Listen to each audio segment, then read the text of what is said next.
episode starts now. Welcome everybody to another edition of the Liquor Talk podcast.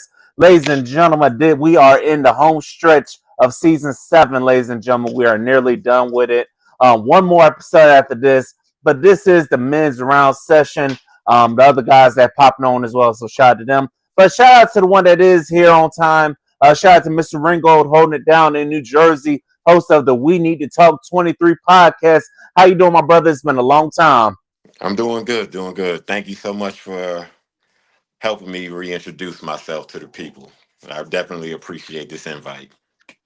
Hey, I appreciate you for coming through, man. So, what's been going on with you, man? Because it's been some time since we last recorded. Oof. Yeah, since then, I mean, I'm back in school, so part of the break that I took was focusing on school and the family and everything. I graduate this year. Thank God, finally. It's been a minute, but that took up a lot of my time, so I had to pull back from recording, one episode a week and all this other stuff to focus on school. And, hey, it worked out. I'm maintaining a 3.3 GPA. So, Ooh. I had to do what I had to do. But now that I'm in the home stretch and graduating the middle of the year, April, May time frame, yeah, now it's time to get back into the podcasting. Hey, that's what's up. Congratulations on graduating and maintaining that GPA average because it's tough nowadays, especially with everything going on. Because sometimes once you get past that age of when you want to go to school, it's like it's tough. But especially doing when you got a family and bills and stuff. So big Yeah. ups to you for real. Thank you. I appreciate that because trust me, it's been times when I looked at it and was like, I got a nice career. I'm like, do I need this degree? But and I got 3 boys. I can't quit because I don't want them to think that quitting is an option. So I push through. Of course. Of course, of course. Now, you still teaching as well, or is that what you're trying to get your degree and get out of? No, I'm still in a no, I don't teach. I'm in the school system, but I don't teach. Trying to think of a good way to put it. I'm the person that deals with all of the trouble in the school. So not so if there's any issues, so sort of like a dean of behavior. So when the kids Mm. get the fighting and when they return to school, I'm the person that sits down and when they return to school, I'm the person that sits down with the parents and talk to them about, what's going on, what's the strategies, what plans we can put in place to, try to keep them out of whatever trouble they got into in the first place to get suspended. And, Mm. also lead all of the mediation. So the kids have a fight, we sit down, try and get them to talk. I have my own style of dealing with it. A lot of people, or you try to force them to talk. I don't force a conversation. If you don't want to talk, you don't have to talk. But that's the sort of the gist of my job. There's a lot more to it, and I'm also the athletic director at my school. So Mm. there's a lot that goes into it. But for the most part, so you could say like dean of behavior at my school. That's what's up. Hey, that's a lot on your plate and going to school, man. You doing it, man. Now I can understand why you had to take a break from the podcast because Oh that's yeah. a lot. That's a lot of things you're dealing with. Yeah, I mean, it's been dealing with that. I didn't realize, I'll say in the last year, I didn't realize how much mentally it takes from me. Like, I would come home and, you know, I would only, because I used to work in, dabble in law enforcement, that was more physical. This here, dealing with kids, especially middle school kids, it's mentally draining. So I would come home some days, talk to the wife and kids, sit on the couch, and next thing you know, it's 11:30. I fell asleep because I'm just so mentally drained. So, Damn, damn. It happens though. It happens, but you're still here. You're still pushing. So, yes, for sir. the people that weren't listening the first time we recorded, tell us about a little about the We Need to Talk 23 pod and now what you're working on going forward with this year. Okay. Yeah. So, we need to talk 23 podcasts. Like a lot of us started during the pandemic. And in the beginning, it was just a way for me to keep in contact with, family members all over the United States and even some family in Canada and stuff. And then from there, it rolled into a podcast. It was just a conversation talking about all of the things going on, starting with the George Floyd incident. And then just from there, it's a freestyle podcast where I don't write down anything. I just come up with a topic, reach out to some people, and we sit down and we have a conversation about, what's going on. Just getting raw, getting people's actual feelings rather than writing it down and having it. To me, it felt scripted.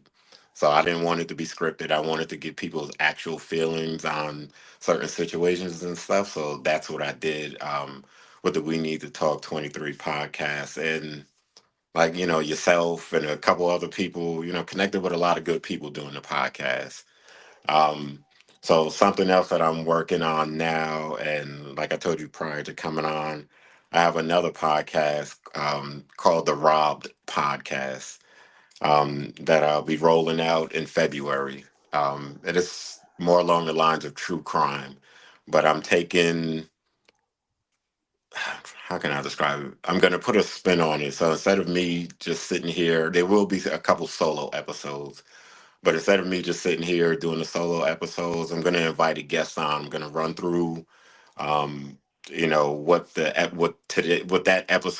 day's episode is, and then I'm going to have a conversation with whoever the guest is about, what I just went over. I just finished writing out my first. These are all true crime. They're true crimes. It's not anything that I made up. It's no. I don't, it's not a play or anything. These are actual things that happen wherever. So I just finished writing the first episode and starting on the second episode. So I have 3 episodes in mind, and I'll say shout out to Dolomite. I don't see how anybody else that does a solo podcast, because sitting down writing out a podcast, it's it's a lot of work. I didn't think it was going to be that much work writing out these episodes, but it's a lot of research and stuff that goes into it. So that's something that I'm working on, and like I said, you'll hear and see more about it, as I get closer to the rollout date. That's real. Hey, if you ever need anybody to pop on with you or help you out, just let me know, and I'll definitely down. What up, Mr. New Orleans Finest, holding it down. He's from New Orleans, but holding down Orlando. What's up, man? Thanks for popping on with us today. How you doing today, man? Yeah, I'm blessed and highly favored. You hear me? What's going on with y'all? How you doing? Just another day at the podcast trap house. You know what I'm saying? So hey, we definitely blessed and highly favored. He just told us he gonna start a true crime podcast. I told him definitely looking forward to it. And what's been going on with you, man? Because I know you putting out books and stuff. So what's been going on? I got my book I did like 4 years ago, soon to be five. America the Beautiful Corporation. You hear me? Just got it in a bookstore in Sanford, Florida. I got them in like 5 locations at this moment in time. So if you want to look at America the Beautiful Corporation, you can find them in Walls of Books in Oviedo, Spellbound Bookstore in Sanford, Florida, uh, Essence of Knowledge in Cocoa, Florida, um, Chamberlain Book Mines in Jacksonville, Florida, and Amazon.com. Yes. Everybody get on that Amazon right now because I know me and my listeners are in Florida, but I got listeners everywhere. So if you're not in Florida, I need y'all to go support this man, support the vision, go ahead and support the book as well. And also we're definitely gonna forward to it. But now that we got everybody here, fellas, how y'all been doing? What's been going on with y'all? I know y'all been both grinding, so shout out to everybody out there. Listen, we gotta say a quick prayers up for people out there in California because I know y'all seen what's been going on with California and everything with the fires and stuff. I'm like, are you serious? Yeah, that's Uh, wild. Truthfully, you're man, it's starting to give me like New Year's what happened in my hometown, New Orleans, and then the Yeah. Palisade fires in California. Starting to give me Book of Revelation vibes. Be real with you. Mm. Oh, that's interesting. Book of Revelation vibes. It's interesting because I feel like if it was Book of Revelation vibes, it'd be the whole entire country because you got the West Coast on fire, and then you got the East Coast over here freezing. So I'm like, maybe it might be the Book of Revelation vibes for real. Heaven and It's, hell. it's just the perfect balance right now. Sad to say, but that's what it seems like. It's the perfect balance. And I feel bad for anybody out there in California with them insurance companies because I feel like those insurance companies, they're going to try to find a way not to pay these people because that's what it's looking like. Because we dealt with that here in Florida. Like when we got hit with hurricanes, they were trying to find ways not to pay people. I'm like, are y'all serious, man? We're paying you all this money for insurance. Now some shit happens. Now y'all don't want to pay out. I think what I found out was I actually was finishing up a little gig. You hear me? A guy that I was working with, he does real estate, or he used to. He was telling me some. Forgive me if I'm saying it wrong, but I think it's called like a private adjuster. Mm-hmm. Like we can find a way to get a private adjuster where you can basically have them like combat against the insurance company, so they have to like compensate y'all for like the damages with the houses. Hmm. Yeah, the claims adjuster. Yeah. Yeah, that's what it is. Claims adjustment. Yeah, so I guess it's get your own personal claims adjuster instead of one from the company because I don't know. It's not like the ones from the company. I know they're just trying to make $1, but I'm like, God damn, y'all. I'm like, y'all in it just like us, but y'all harsher than the actual company. Dirty business. It's all about Dirty right. business. Yes, it is definitely a. Yes, it's definitely a dirty business indeed. But talking about people out there in California, we're definitely praying for you. I'm happy to hear that most of the people I know in California, most people I've recorded with that's holding it down in California, they all good and stuff. But I just feel bad because the wildfires are just crazy out there. Yeah. And they just was showing some on I think it was on social media. I think specifically Facebook. They were talking about they arrested a guy who supposedly was creating arsons that's exacerbated the wildfires, which is I don't know how that's possible, but I guess.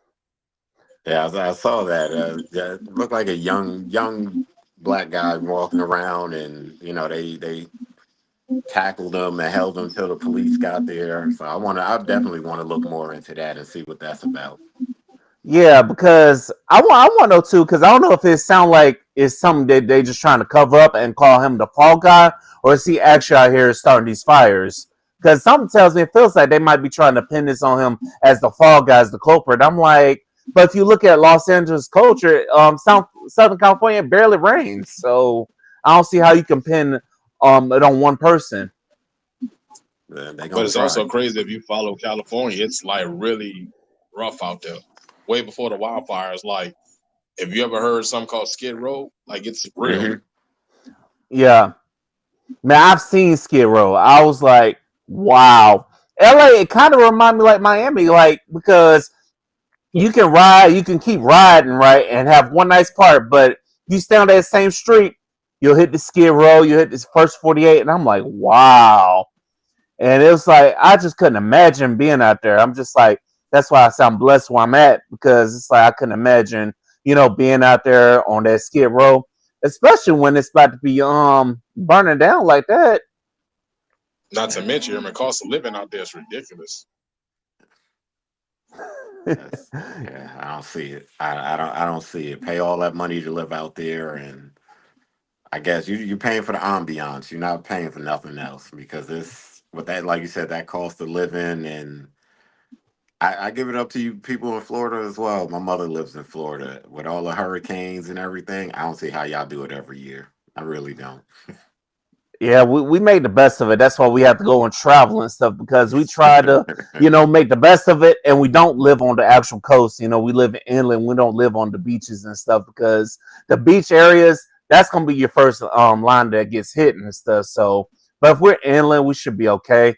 Even though I will say for Hurricane Milton, when that hit, everywhere got knocked out of power. Everywhere was flooded, so it was crazy. So, what part of Florida your mom lives in? She was about 15 minutes outside of Lehigh Acres, right outside of Fort Myers. Hmm. Oh, I feel bad for that area because Fort Myers that area does definitely get hit, especially with some hurricanes. Yeah, I They remember like the Milton did damage out there, right? yeah. yeah, Milton got everywhere in Southwest Florida. You get from all the way down to Fort Myers all the way up to Wesley Chapel. Like it was crazy. Milton got everybody. I'll stay up north for y'all. See, I know, but see, up north it be snowing, and also I don't know what's up with New York, but New York got this system where they charge you to come into the city now. I'm like, are you serious? And I heard some of the rates. I'm like, y'all are this is ridiculous. Now we got tolls here in Florida, but it ain't that bad. It's maybe like 50 cents a pop. But up there, they talk about $4 and $5 just coming to the city. I'm like, are you shitting me? Oh no, it's even worse. It's to certain. I think they have on peak and off peak times, and to go through some of the tunnels, it's like $27. Shit. I told New York. I said y'all won't see me unless it's an emergency. I'm $27. That's too much. $27 to I'll go fly through up a there. damn tunnel. Yeah, I'm like, nah, ain't nothing in New York I need to see that bad. If I haven't seen it by now in my 45 years, I guess I'll never see it. Because Look, if I need to see New York, I go to Baltimore. get Damn. get all the the Yankees hats and Tims that you need all in Baltimore.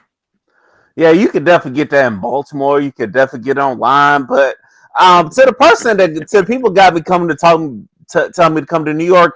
I hope y'all asses have a plan for that because I'm not trying to contribute to y'all tool fund. Hell no. Catch a I, bus, a train, fly into the city, something. But everything gonna go up now with a $27 toll. They gonna hit you in your pocket somewhere. yes, they're gonna hit you in your pocket somewhere. That's why I'm grateful for Florida because even though there's some people that complain about the tolls, but I'm like the tolls only add up if you're driving long distance. If you're only going a few blocks, ain't that bad. Yeah, nah, I'm not. Mm-mm. They can But keep it. 27, yeah, they could definitely keep that $27 to go into the damn city.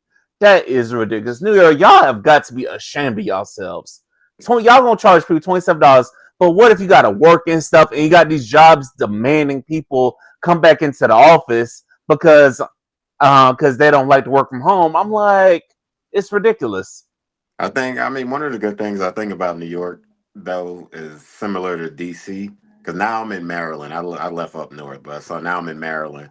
But I think one of the good things is, it's a lot of, you got the trains and a lot of people walk and different things like that. So that's one of the good things. Because DC and New York, the congestion is just too much for everybody to be driving. And in New York, paying them damn $27 tolls, or I think it's $9 to go from like the Bronx into Manhattan, and it's stupid. You're paying to enter from one city to the next. Essentially, is how I see it. Yeah, we're just grateful that we don't have that here in Florida, and also shout out to Maryland. We were definitely in Baltimore as well. It was definitely good vibes, but only thing we hate about Baltimore is just it wasn't much to do late at night. Mr. Norris Finest, he was with me, so You don't want to be out there too late either. So, Oh no, I we go. learned that lesson. It was like we shut down shop around 11:30. Yeah, you out too late. Trouble to find you. You ain't gotta look for Yeah, it. we too busy trying to find I did a stuff to whole do. video about it. Yeah, I saw that video and I just had to agree with him because I'm like, this shit is just weird. Now the first night wasn't so bad, but then the second night I'm like, this shit is just crazy. Mm. So if you see us again in Baltimore, we're gonna be in Baltimore for Afros Audios. They've already started advertising and the damn conference ain't until October. So they hey, they own it. You know what I'm saying? Shout out to black businesses. They're really on it. Mm. I might have to pop up there. And you said October. Might make my way Yes, up there. yes, October. It's in Baltimore. So hey, I mean, you're already in Maryland. I say why not? Hey, Talib, if you listen to this your free advertisement, sir. Ladies and gentlemen, this is Liquor Talk. The more you drink, the better we sound. All right, fellas, we're gonna pop it off with some sports for a minute. So, what do y'all think of this college football playoff so far? Because so far this whole series has been trash, but we've only had one good game, which was the Penn State Notre Dame game. That's the only game I've seen so far. I'm an Ohio State fan, so hopefully Ohio. So I enjoy watching them beat Oregon. Although I'm an Ohio State fan, but I was kind of pulling for Oregon also. But as long as my team makes it, I don't care about nothing else. It's just good to see no Alabama, no Georgia, we get Texas up out of here. It should be all good. I feel you. Uh, for me, it's the college football playoffs. It's been the most unpredictable playoffs I've seen in a while, and it kind of shows based on like the 12 teams that's been in the playoffs. There's levels to this because while Hmm. people were hyping up teams like Arizona State, shout out to Max Scatterbo, but teams like SMU and Boise State, you hear me? They wouldn't Yeah, compete with no Notre Dame. you They out wouldn't of your compete with league. Mm-mm. no Georgia, Penn Nah, State. Nah, that's levels to it. So you're starting to see like everybody gets a fair shot, but you understand there's levels to it. Yeah, it is definitely levels to it, but the only thing I would like to see it reseeded to where we have some more even matchups, and not having to say Ohio State, Oregon, which that could have been a semifinal matchup. That should be like yeah, your semifinal matchup, not in the second round of it. But I would say I would definitely like to see a little more balance to it because a lot of these first blowouts, matchups are just blowouts and stuff. But you're right, it's definitely levels to it. And it definitely shows that some teams that they play nobody and they get in, and then when they gotta play somebody, they get hit in the mouth because surely Boise State got hit in the mouth. I'm like, you take away their running back, they couldn't do shit. they wouldn't have been anywhere without Genty. Nowhere. Yeah, because if you really watch the highlights, if you watch Boise State, it was always Ashley Jeanty, which I believe he's going to be a pretty good running back in the right system, in the Yeah, NFL.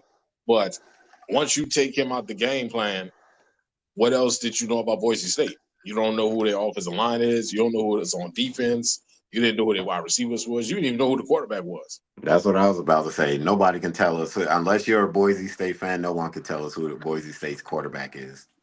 And outside of Boise, I didn't know they had too many fans. Like, because I know it's mainly like a lot of people regional, and then also looking at the Big Ten. I'm looking at Indiana. I'm like, y'all do all this talking. Like this coach said, I win. Google me. What happened when he went to Notre Dame? You got smacked. I'm like, now I would have definitely like matched it up a little bit better, so to where you wouldn't have that kind of matchup, but it is what it is. And for all you Alabama fans out there, like, oh, we should have been in and stuff. We should have been in. Because I hear Alabama, Ole Miss, all this SEC hate. I'm like, play your damn schedule and don't lose 3 games. Simple. Alabama had a And you know the crazy had part a about bad this? year. And the crazy part is like under the new coach, they did okay. Alabama did okay. Hmm. They were 9-3. However, because Nick Saban sets such a standard, that ain't good enough. 9-3 ain't good enough. They used to play for championships. They're They used to play entitled. for Iron Bowls. They trying to play for college football playoffs, top 4s, top 2s. 9-3, bro. They already talking about the guy. What's his name? What was the head coach Kalen for Alabama? DeBoer. He came from Washington. Yeah, No, Kalen DeBoer, yeah. Yeah, bro. They already talking about firing him after one season. I'm like, bro, he just got there. but it's crazy. That's how much of a standard was at Alabama. But who are they going to get to come in? No, that's like someone going Gerard Mayo going in following up behind Belichick. Bill, yeah, There's you no set up to fail. there's no way to meet Nick Saban or Belichick standards. There's no way because I don't think we're going to see it again where a team is going to win 6 championships. Because if Yeah, Mayo, let's say if they had a good season, made it to the playoffs, they would have still been unhappy with it because he didn't get to the Super Bowl. So there's no way, even if if Alabama gets rid of the coach that replaced Saban, who are you going to bring in at that level? Because you're going to have to bring in a great recruiter, a hmm great coach. They're not. I don't even know who you would bring in because who'd you try to plug Dion from Colorado maybe? I really don't know who you bring in because it's like impossible to replace. And also keep in mind you got to factor in NIL now because many people want to say that's part of the real reason Nick Saban retired because now you got NIL money. Like all these schools throwing around NIL money that are just not in the South, because everybody got NIL money now. So I agree with you when you say we'll probably never see 7 championships again because it's the parity is real now. Everybody got money to go ahead and go get these recruits and stuff. And also, these recruits aren't staying a while. They're now, as soon as they don't get their way, they're in the damn portal. And it sucks because it's messing up. It's messing up football. It's going to trickle into basketball soon, and It already has. and that's the thing is, like I love college basketball. I can't stand the NBA. The only time I'll watch the NBA once it gets to the finals, but during the season, I really don't care for it. But now you got kids jumping ship, and the problem is they're running from the grind. They just want their way. Sort of like I can't remember his name, the young kid from that left Colorado and went to the Florida Gators. Cormani McClain? Yeah, McClain. And he didn't play it. I'm just like, if you'd have stayed with Dion, you might have learned something, but you left there, you went to Florida thinking it was going to be better. Once you got to Florida, and you're still not on the field. These kids don't want no damn accountability. They don't want to get better because in our generation coming up, we learned that, hey, you got to sit behind somebody to go ahead and learn. Now, what you might say, I was going to say, like, y'all both are right, but the bigger picture is this. College football, NCAA as a whole, have treated these star college players like brands. Mm-hmm. So all the players are doing nowadays are embracing the brand that they've seen themselves as. So when the NIL deals come into play, Yerman, we're basically doing exactly what we were supposed to be receiving. Like, for instance, it took Reggie Bush almost, 20 years to get his Heisman Trophy? Yeah. They never should have took it. Everybody getting paid. They never should have took it. Yeah. Everybody was getting paid on the table. What about his name? Johnny Manziel? Johnny Manziel said he did a hell of a lot worse than what Reggie Bush did, but somehow he never got his Heisman taken.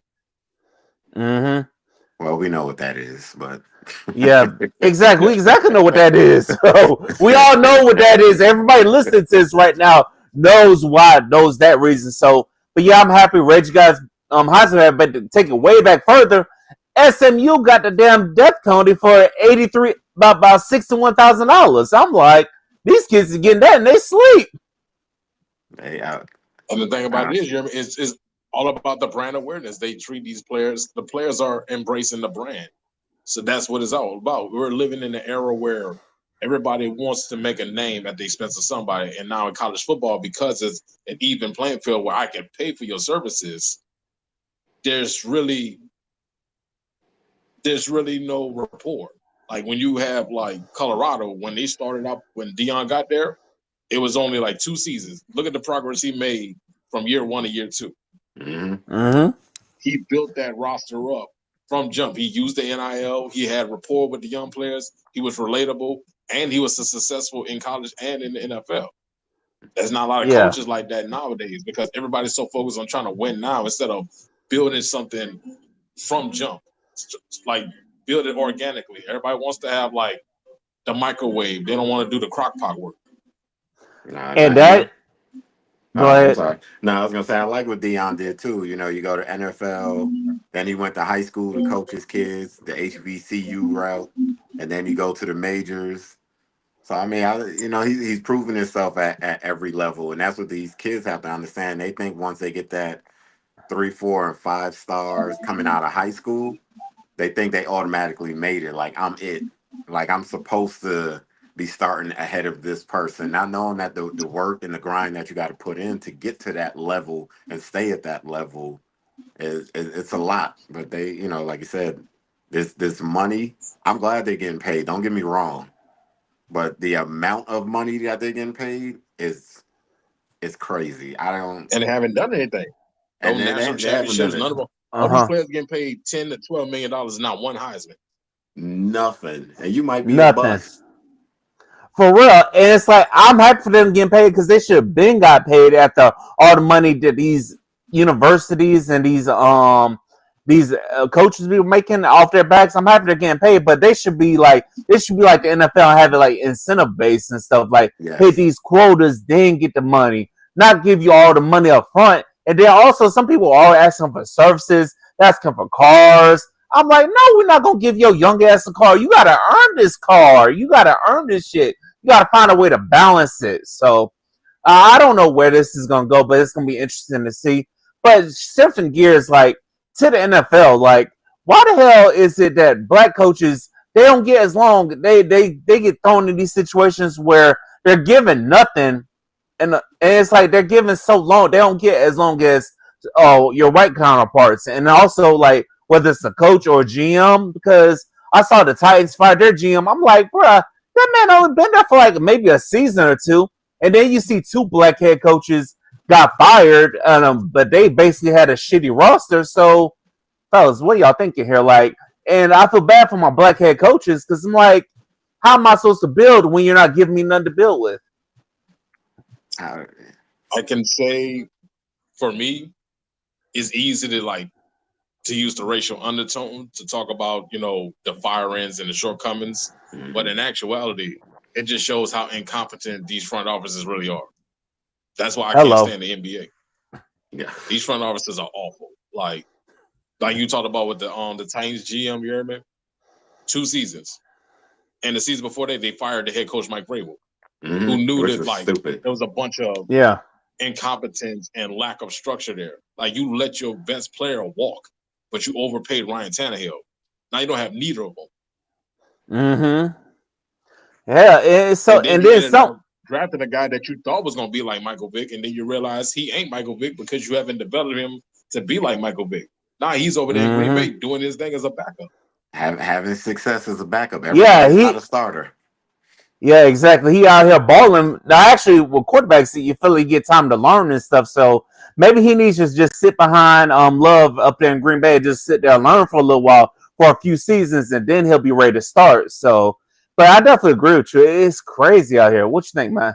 I think it's and I might have an unpopular take on it, but I think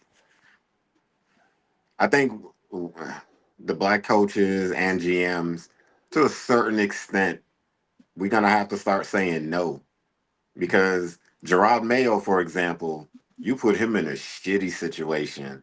He had Yes. he has Gonzalez at cornerback, and then you have Drake May as your quarterback. So you got two good pieces, and the rest of the roster is shit. And then you're gonna drop me in here, give me one season, and you expect me to turn it around with no players. And, like I said, I know the black coaches and GMs don't get that many opportunities, so we're chomping at the bit to prove ourselves. But then when we're put in positions where we know we're not going to be successful, at we the coach, they're going to have to say no. I'm like, you don't want to say no because you don't know when that time is going to come back around. But I think that's what they're going to have to start doing, because you can't put me in a shitty situation. For example, I'm a Giants fan. As a black coach, was it Flores, interviewed for the Mm. Giants Yeah. job? If he would have gotten the job, you got Daniel Jones as your quarterback, you fucked. Because Daniel Jones is not, Mm-hmm. in my opinion, an NFL quarterback. Yes, he's in the league. Yeah. He just, signed with the Vikings for their playoff roster and all of that. But he's not a good quarterback to tie yourself to. So now he's gone after the season the Giants just had, 3-14. If Brian Flores would have got the job, he would have been out of here too.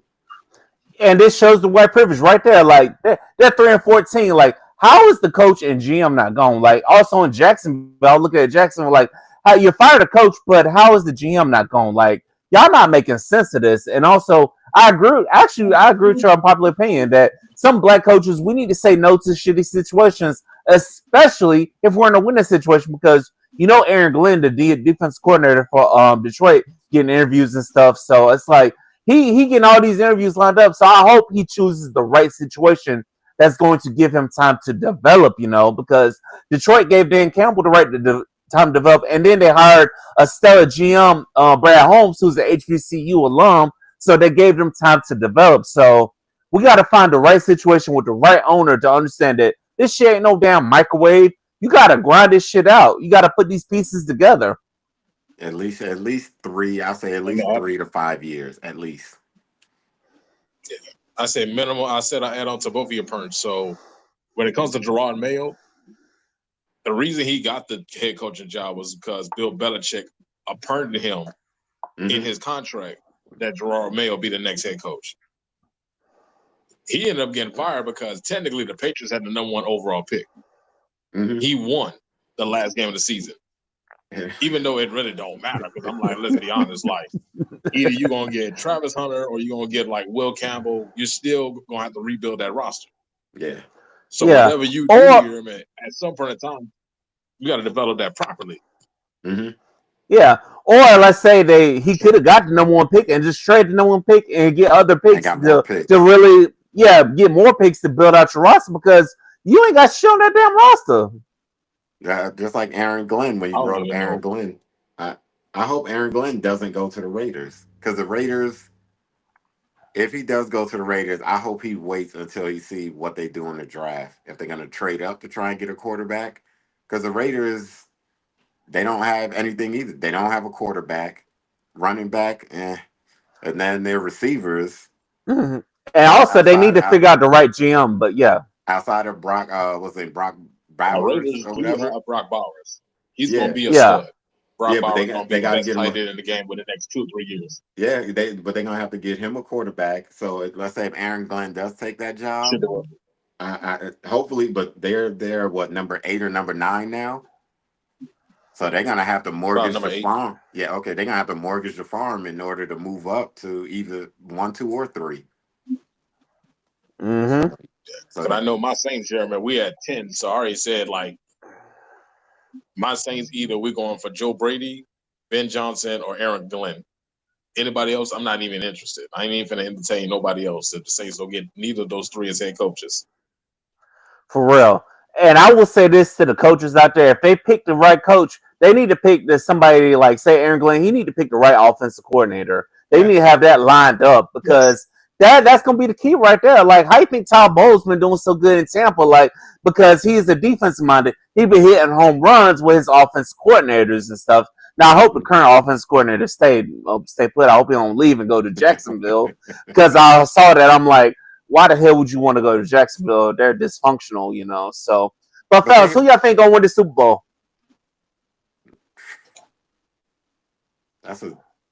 This year, honestly, this is a tough one this year. I think I like how it lines up where you have 4 or 5 teams that can take it. I think Baltimore has a chance because you either got to stop Lamar or Derrick Henry. It's one or the other. You're not going to stop both. You got to stop one or the other in order to knock them out. The Bills are the Bills. The Chiefs, you know, they had a rough season, but I still believe in Andy Reid and Mahomes when it comes to the playoffs. I know everybody going to say, oh, the referees, that's their 12th man, whatever. So, but you also, the Eagles, maybe, Detroit. I like Detroit. Pulling from Minnesota hard. Like I hope Minnesota can do something. And that's short story. So Minnesota for me, like I'm pulling for Minnesota because my best friend, his son was the one that got drafted by the Vikings and died in a car accident. Oh wow! Jackson. So yeah, Jackson. Yeah. So that's my best friend's son. So that's why I'm pulling for the Vikings. I hope they can do something. They make it to the Super Bowl. Great, but I mean, there's and let me throw the Eagles in there. So you have a lot of teams in there in the midst of all of that can, that can do some stuff. So I think these playoffs, I think it's kind of tough to pick who's going to win the Super Bowl this year. For me, I started off the season saying the Lions and the Texans in the Super Bowl, but knowing what I know now, I'm gonna say Texans and Ravens. I mean, not Texans. Lions and Ravens in the Super Bowl. Mm-hmm. And I'm gonna say for me, just for me personally, I kind of want to see Lamar get that trophy because I think this roster is the only chance this year he's gonna have a chance at the Super Bowl. Because if he don't get it now, I don't think he'll ever will. That's not gonna happen if they don't win this year. Yeah. I feel that way about, and I agree with both of y'all. Actually, I say the same thing about Detroit and Baltimore. It's like, if not now, when? Because this roster is just stacked, and then you're gonna have to start paying people, and then your coaches might be leaving to take jobs. So if there's ever a time to go ahead and win it, It's now if the Chiefs win this year, I'm just gonna say they on some devil magic shit. You know what I'm saying? Because I don't even see how, man. Because a lot of their games they were like really close. I'm like, if they didn't have 1 or 2 plays, they could have lost. So if the like I said, I want to see anybody. I done hit that Patriots phase with the Chiefs where I like Mahomes, he a black QB. You know, we got root for our black QBs, but I done hit the phase where I'm like, God damn, you like Tom Brady now. Come on, we just can't keep your ass at the damn Super Bowl. So I want to see Detroit and Baltimore in the Super Bowl. Detroit What's would be a that? good story. I said, you know, the NFL is entertainment. You know, Mahomes is Brady. You gotta have Lamar as Peyton Manning. If not now, when he gonna get that one? But For real. I would say on the Chiefs' behalf, a lot of people are counting the Chiefs out. But you got to think about it. Like we mentioned Tennessee earlier, you gave up DeAndre Hopkins for what? So now imagine if Mahomes and Hopkins, you know, get on the same page during this playoff run. They're gonna be scary because you got Worthy And on Hollywood Brown's coming back. Hollywood Brown. You got Worthy on the other side. Pacheco came back at the right time. It could line up. Yeah, and also you still got Travis Kelce too. So you know I know he up there in age, but he made them catches when he got to. So it's gonna be challenging to see. But I know it's for entertainment purposes. But hey, who can stop the dynasty? But who can stop the bad guys? But hey, I want to see somebody else differently, especially since the Super Bowl gonna be in New Orleans. Now I hope we don't have no damn power controversies. You don't have the last time New Orleans hosted Super Bowl. Had the damn stadium shut down after the Beyonce concert. They got a whole nother things to worry about, like the halftime show. For real. Oh, that's gonna be funny. I can't wait to see that. Yeah, that is, and also, and I know Kendrick is gonna do his thing, but I really feel like Lil Wayne or somebody from New Orleans should have got it though. But I realize that, knowing what I know now, I realize that sometimes the people in power, they just want to start some little shit to cover up their own shit. So, but I know. Let me add on to your point. Go. You go ahead. Oh no, I was gonna say, but for Lil Wayne, the thing is, and I get it, and I agree. Someone from New Orleans should be either co-headline, something where somebody from New Orleans, whether Juvenile, something. Let him come out, do 400 degrees, do his shit, and then go from there. But Lil Wayne, everybody was hollering for Lil Wayne, but again, like I looked through it, I'm not a Lil Wayne fan. Respect his catalog and everything though. But I would say, like, what can he come out there and play that the advertisers aren't gonna have a problem with music wise? Because he can't do Lollipop for 30 minutes. And even then, when you get the reference and all that other shit, I think the advertisers will have a problem with what he's gonna come out there with, music wise. And not to mention, I be telling people, you hear me? Like, I had a conversation with my cousin, and we was having a whole discussion about Lil Wayne being in the Super Bowl in New Orleans, and we came to a conclusion. Like, if you really want to be honest, just to let you know, it's 30 minutes as long as you could stay in the store. Okay, no problem. So, just having a conversation, sidebar. So, if you really want to be honest, Drake is the reason why Lil Wayne is a headline in the Super Bowl. Because Drake's ego, because I don't know if people notice or not, Drake actually was offered the Super Bowl twice. And turned it down. And he turned the boat down. And he started ego tripping and flexing on Jay-Z. So Jay-Z, knowing like he a shrewd operator, everybody who was aligned with Drake and all the way till 2024 had beef with him. It was literally like on some hip hop Avengers type stuff. And Kendrick Lamar was the one that went Iron Man and like took him out. Yeah. So I think that'd be interesting to see if Kendrick. I think it would be so funny to me because I can't stand Drake, but I think it would be so funny if Kendrick somehow got Lil Wayne to come out and do something with him. I think that would be the funniest shit. And I was telling people like, bro, it will happen because they technically Kendrick and Wayne had a song together. Mm-hmm. Yeah. The only problem is they have that song together, but Lil Wayne doesn't remember that song. Because I've seen places where Lil Wayne says everybody requesting that song, but Lil Wayne says I don't remember that song. I'm like, sir, if you don't get your ass on Google and Google them damn lyrics, come on, man. He didn't leave them drugs alone. Everybody know For Wayne been on real. them drugs heavy. Like, why would you want him in the Super Bowl? You know for a fact you don't even, bro.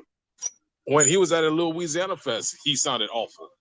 I saw the video for that. It was bad. Yeah, I was like, bro, I only watched it for the Hot Boys. Other than that shit was terrible. Yeah, I saw bits and pieces of it. The Hot Boys part was lit, but then I saw Lil Wayne by himself. I'm like, sir, you want to have us to have sympathy for you for not choosing the Super Bowl, but you're not helping yourself. Come on, man, you gotta be a better showman than that. But people don't want to be Absolutely. honest. But people don't want to be honest with themselves and say, he's just not a good fit for it right now. Or would he ever be? Because literally, what song, like you said, what song outside of Lollipop are you really gonna play on the Super Bowl where there's 100 million people watching? And it's not all of us. Yeah, for real, it really isn't all of us. So, I can't even think. I think maybe one or two songs came to mind, but I'm like, you know what? Even then, I'm like, I don't think he'd be able to perform them. So, y'all, it'll be interesting to see. It'll be interesting to see what Kendrick performs as well, because I know he had a lot, and I want to see him perform Not Like Us because I heard Drake was going to send a cease and desist. I'm like, I will perform that just to say fuck you, No, because that song was the hottest song of the year of 2024. But the funny thing is, Absolutely. all he needs to do is play the music and let the crowd sing. Because he can say, I didn't sing shit. The crowd took over. The crowd hear that beat, he get to dancing. Hey, you got a halftime show. I ain't got to say nothing. They did it. Let the crowd sing A minor. A minor, and then he do his little crip walk. Hey, that will be lit though. But ladies and gentlemen, this is Liquor Talk. The more you drink, the better we sound. This is the men's round, fellas. Fellas, why do y'all think men have these pointless discussions with women on these podcasts medias? Because I know y'all see the clips where us men be trying to express something to women that don't listen. And you got me about to pour up a drink. That's what you got me about to do to get into this one. Hey, let's talk about it. Hey, I'm with it. Hey, I'll pour up another one with you because I be seeing these clips and stuff. Be these men have these pointless conversations with these women. I'm like, these ladies are clearly not getting your point. You're making a strong point, brother, but these women, they just don't understand it. Like, what do y'all think, fellas? As someone who wrote a book called The Player's Playbook, which is available now on Amazon, I got to a point where people got to realize, Jeremy, some women don't want to understand. Some women are just as prideful as men, what we call them emotional. They have to be right. They don't want to be held accountable. And either it's a generational thing, it's like a bad upbringing, or it's just like bad logic. But at some point in time, it's like accountability got to be met, especially in this generation where we just let everything and everybody do whatever they want with no consequences. For real, like, because growing up back in the day, it's like some things you could say, but the accountability means you're going to get hit in the mouth for it. But we don't have that nowadays. What you think, we're dog? endorsing bad bitches and goofy ass hoes and shit like that, bro. I be watching shit on like Instagram, and it be just boggling my mind how some of these motherfuckers will literally go on the internet, literally pull up on their phone talking about they want a man to buy them things. Don't even know their names. Don't even know what job they work at. They want a nigga to pay for their nails, buy them some food, cash up them $30. You ain't even wife. Your head game ain't fire. The Hello. You making demands like the fuck out of here, bro. What you think, dog? Because I see them poured up. So yeah, little vodka. But I think it's two. I think it's two things. One, I think it's just lazy shit. Like lazy. Like for me, like I said prior to Mr. No coming on was like the reason I do the freestyle podcast. I hate low hanging fruit. Like a lot of the topics that I did wasn't necessarily the hot thing. For example, like when the whole Will and Jada shit was going on, I did my best to stay away from that shit because I said there's a million podcasts out here. At least 500,000 of these million podcasts are talking about that. So that's what I think why these conversations are still being had. It's just like, all right, this is an easy topic. I know it's gonna set some people off, and it's gonna, people just looking for easy topics. They don't want to think. They don't want to write. They don't want to have adult conversations because even on the women's side of it too, like there's a video. At least it's new to me, so I don't know if it's brand new or not. There's a lady out there. The guy brought his child. I don't know if it was a boy or girl. Brought the child the Christmas presents.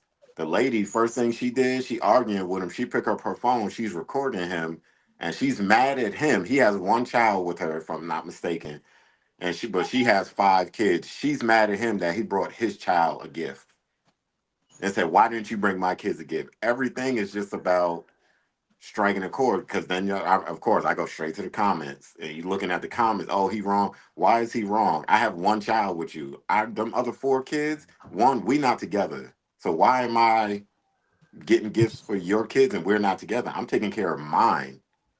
If we together, that's something different. But if we not together and I bring my kids gift, I don't owe your kids shit. Where's their father? For real. Yeah, And well, I that's hate, just nothing more than guilt trip. Hey, yeah, it's ain't a no guilt guilt trip, here. and also it's a guilt trip, and also it's laziness on her part. Like, ma'am, fuck it, man. We had one kid together. Why I gotta take care? Why I gotta do the shit you should be doing? This is on you. If that man is not stepping up, it's on you, man, because you chose to lay with him. Now you gotta deal with the consequences. Stop trying to push responsibility off onto another man. But then the thing too is like there would be no win because if he brought his kids, I don't even know what the big toy is now. So for example, let's say if he brought his child a PlayStation 5 and then he got all the other kids gift cards, it would be a topic that would be an argument right there. Oh, you got your child the PlayStation 5 and you got my other 4 kids damn gift cards. You're Because not I gonna don't know shit about your kids. I'm like, but it's like, but I know that some of these women, they just, you can't win with them. and and that's the thing. It's just laziness. That's why these silly topics keep coming up about simp men. What a good man is, how much a man got to make in order to date women, and all this stupid shit. Because I saw something the other day. A guy took the girl out on a dinner date, whatever, and she up there ordering half the menu so she could take food home to her kids. Yeah, I saw that too. I was like, are you serious? And Bullshit. fellas, fellas, I will say we gotta hold ourselves accountable. We gotta do more. We gotta ask better probing Research. questions. We Hmm. gotta do more research on this girl. We gotta ask better probing questions before we just willy nilly take this person out, because we gotta know if she got multiple kids, she gonna be trying to feed them. But that's not every woman though. You would know that if you ask the right questions in the beginning. If you ask the right questions and stuff, you'll probably figure out, okay, she just trying to use me.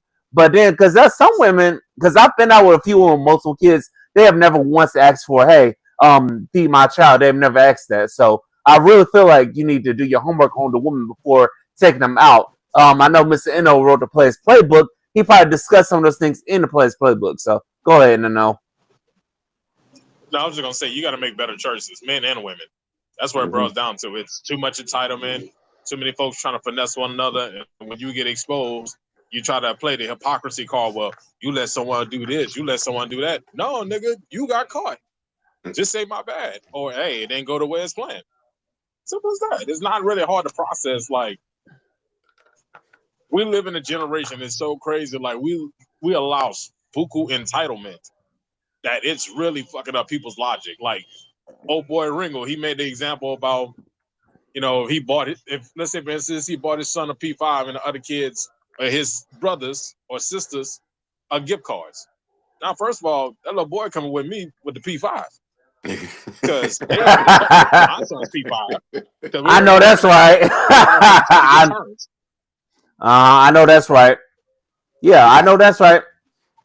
Because even like you said, even if you leave the P5 over there, even if you come with 2 controllers, what about the rest of my kids? Look, I'm not buying $70 4 controllers at $70 a piece.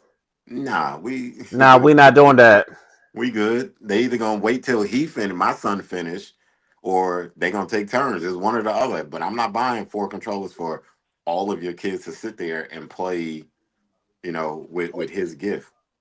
Look, I'm obligated to take care of my kid, the one I made with you, not the one you made with everybody else while you were out here going through your little hoe phase. I'm not gonna pay for your little hoe phase. Hell no. But at the same time, you remember you laid up with the chick who had the whole face. Hey. True. That's But true. That's true, Accountability. fellas. It is accountability. That's definitely true. So, fellas, y'all need to be wrapping it up out there. Especially if but you know it's somebody that but he could got have multiple called. kids. I was about to say, but he could have called her in her church phase. Oh, yes, the church. Possible. You know what they say? The church phase is the last stage of the whole phase. I So mean, he they could have caught her getting her life together. So. that definitely is. And speaking of catching things, why the hell I see this video of the woman talking about the men are upset with women. I'm like, nobody's upset with women because she said that a lot of men that didn't get picked in high school, they're now CEOs and stuff, but now they're not giving the time of day to the women that rejected them. Like, what the fuck do you expect to happen? If you didn't love me when I didn't have shit, why the hell you expect for me to, accept you now that you done laid up with the sorry ass niggas that you want to say, oh, I was a victim. How the fuck were you a victim? You were, you could have made the choice to avoid the drug dealers, to avoid the niggas that ain't no shit. Because there are some women that they will ride or die with a man who they see him as lowest, but that man is working towards his potential and then ride off with him. So, fellas, what y'all think of that situation? Because the chick on it, she basically said men need to get out their feelings. I'm like, are you shitting me right now? Go ahead, Mr. Ano. I'll let you go first, because. Let me be real with you, bro. It wasn't even worth entertaining, dog. When I watched the video, because I thought it was a joke. I thought it was just like people on social media just trying to like get a reaction, trying to get like typical trigger response. But when I actually saw the video, talking about like how the good man kind of left the damaged women, not letting them fulfill their happily ever after that they dreamed of, or they thought shit was gonna go to as planned, and it didn't. No, bro, you made the choice. You chose the ain't shit nigga as a personal project, and when the shit didn't go as planned, you want the good man to come running back to you. You want this to be like some Tyler Perry movie. It don't work like that. This is real Hell no, life. we ain't Captain Save a Hoe. Hell no, we ain't. What was that one movie? It was Meet the Browns, where like I think it was Angela Bassett was playing like a single mother with 3 kids, and somehow, some way, like she had Rick Fox like falling in love with a chick with 3 kids. Mhm. Yeah, I know what you're talking. I don't know the name of the movie, but I know what you're talking about. Yeah, I know that movie too. And then I think also he helped the son as well get to the league or whatever. I'm like, man, you still got 2 other kids. Yeah, but then the part that's so crazy to add on to what you're saying, because it was, I think that video showed up on a episode of like tonight. I think it's Tonight's Conversation or Late Night Conversations. It's like a little podcast. They do like little like live interactions about relationships. But when she said that, you're man talking about something. These men need to let it go and need to get out their feelings. I was like, that's the stupidest shit I ever heard in my life. I'm like, For real, it ain't. all I gotta do is just say this, Jeremy. Let the shoe be on the other foot. And the dude said the same thing. Oh Lord, I mean, damn near canceled. We damn near canceled. Hell yeah, because apparently men can't hold women accountable, but women can. I'm like, it's y'all some fucking hypocrites. Make it make sense. But we've always lived in a generation where like women abuse double standards. Yeah, We just That let it is true. slide because I remember saying something on Facebook. I said, some dudes in this world be letting unstable women slide with bullshit because we want to fuck. Ooh. Yeah, yeah. That's one thing What you you will think? always get with women. Women will abuse the dog shit out of double standards. That has always been that way since Eve gave a rib to Adam. It has always been that way. But I mean, I think because I saw the video, like I said, I've been, I've been in the house home on break for the last 3 weeks, and then thanks to the snow, got an extra week. But it's funny, I saw that video today, and I was and I laughed, and I had to comment on. I tried not to, but I had to comment, and I said, like you said, why is it that we have to let it go? You done ran through however many drug dealers, whatever, because these are her words. It's not me saying this. You done ran through however many drug dealers that done came up to the high school, like she said, came to pick her up when she was a freshman, all this dumb shit she was saying. Now all of a sudden, because you ready to settle down, you probably all used up. Now I'm the CEO. I gotta let it go. I gotta turn the other cheek and be the bigger man and give you a shot. Fuck out of here. That's not how this shit work. Like, Hell no, that's not how this should work. you perfect example of it.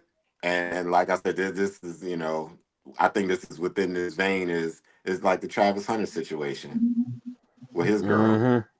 Mm-hmm. She telling this man to his face, you weren't my type. Soon as she figured out who he was, number one recruit, top DB in the country, he got a chance to go to the league. All of a sudden, oh, you my type now.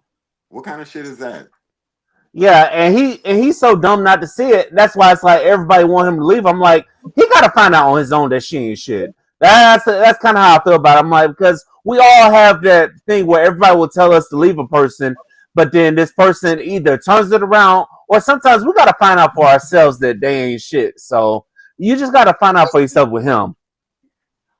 But she tell, but the And also the truth of the matter when it comes to like Travis Hunter in that situation, sometimes like when you follow the story, that story don't be adding up because they said him and his chick were together for like 5 years, but then he admitted in a podcast interview with his girlfriend, who they never really gave an actual name until like maybe 3 months ago, Mhm. that they were dating for an actual year.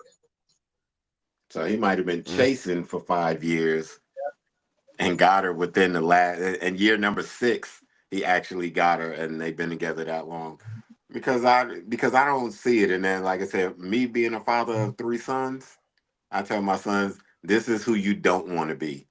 Because I said, for For her to real. say I done went to the party and he sat outside in the car waiting for me as I had fun at this party, man, listen, ain't I no wish way I in would. hell. Ain't no way in I wish hell. I would. You'd have Man, ain't been. no fucking way in hell. I've been right there in the party too. And know me, I would have made her ass jealous because you in this nigga face, I'm about to be in another bitch face. What's up? I'm about to make your ass jealous. Try me on that dumb shit, man. I'm him. You're not gonna embarrass me in this party. I'm Fuck I'm the one no. going to the league. Like, you say what you I'm want. what I'm you heard? I'm hollering at a classmate or something. son. Hell yeah. Or I'm gonna holler at somebody that see my worth. Or I'm gonna find something that's prettier than you that's gonna really get your attention. Like, oh shit. but I but And it's again, always the that's best kind. The best kind to get like revenge off of is the type of women that they know the women be trying to compete against, and they know they got some competition with. That's the best type of revenge right there. You hear me? Hell yeah. Yeah, try to win now. Cause you didn't know I was capable of pulling her. You thought it was just you. You thought this was a game, huh? she thought she was she thought she was the only one that wanted him. Now there's somebody out there, some little nerd that sat in the I back of say, the watch when he get class. drafted. Oh, that's what I said. I said when he get drafted, oh Lord. Uh-huh. She She gonna be right there with his ass too. I'm like, man, look at here. nah, ain't no way. She gonna be all on him because you know that territory finna be real. Of course, you know what I'm saying. Look at all the other black athletes that got drafted. They all owned them and stuff. But shout out to the ones that have a beautiful black woman on them and stuff. So shout out Amen. to them. But fellas, I want to thank Hey, yo, y'all I'm about for. to roll out. You dig? All right, we about to I'm wrap about to this thing roll out. up. You But dig? hey, tell the people how they can find you. They can find me on Instagram at 504 underscore self-made, TikTok 504, and YouTube New Orleans Finest. All right, when you dropping that podcast. The goal is early this year, hopefully either around Martin Luther King Day, maybe like the end of the month. We're gonna see. I'm trying to piece some things together, but I've been running a few trial runs on TikTok and YouTube, and give me some nice traction. You dig? All right, that's what's up. Hey, Ringo, can the people get a hold of you? Hey, I'm on only on Instagram and TikTok for however long TikTok lasts in this country. uh, we need to talk 23 dot pod. You can find me on Instagram and TikTok, same name. Those are the only two. I do have a YouTube channel. Like I said, it took a little break because I'm in school. Again, I'm going to pat myself on the back. I graduate this year. You know, I have my new podcast. Like I said, I'm rolling out the website and the new podcast, the True Crime Podcast, will be starting in February. So just stay tuned. Follow me on Instagram. And like I said, I think you'll like what I got. That's real. Hey, fellas, I want to thank you both for joining me tonight on the men's only round, the last men's round for season 7. See, the season finale will be the next episode, ladies and gentlemen. Thank you for joining me on Liquor Talk. Whether you've been joining us on the MBG Podcast Network, Apple Podcasts, Spotify, iHeartRadio, wherever you get your podcasts at. Thank y'all for tuning in and tapping in with the Liquor Talk Podcast. Keep pouring it up, and we'll see you on the next episode. Peace. Peace. One. Hey, fellas, I appreciate that. Y'all amazing.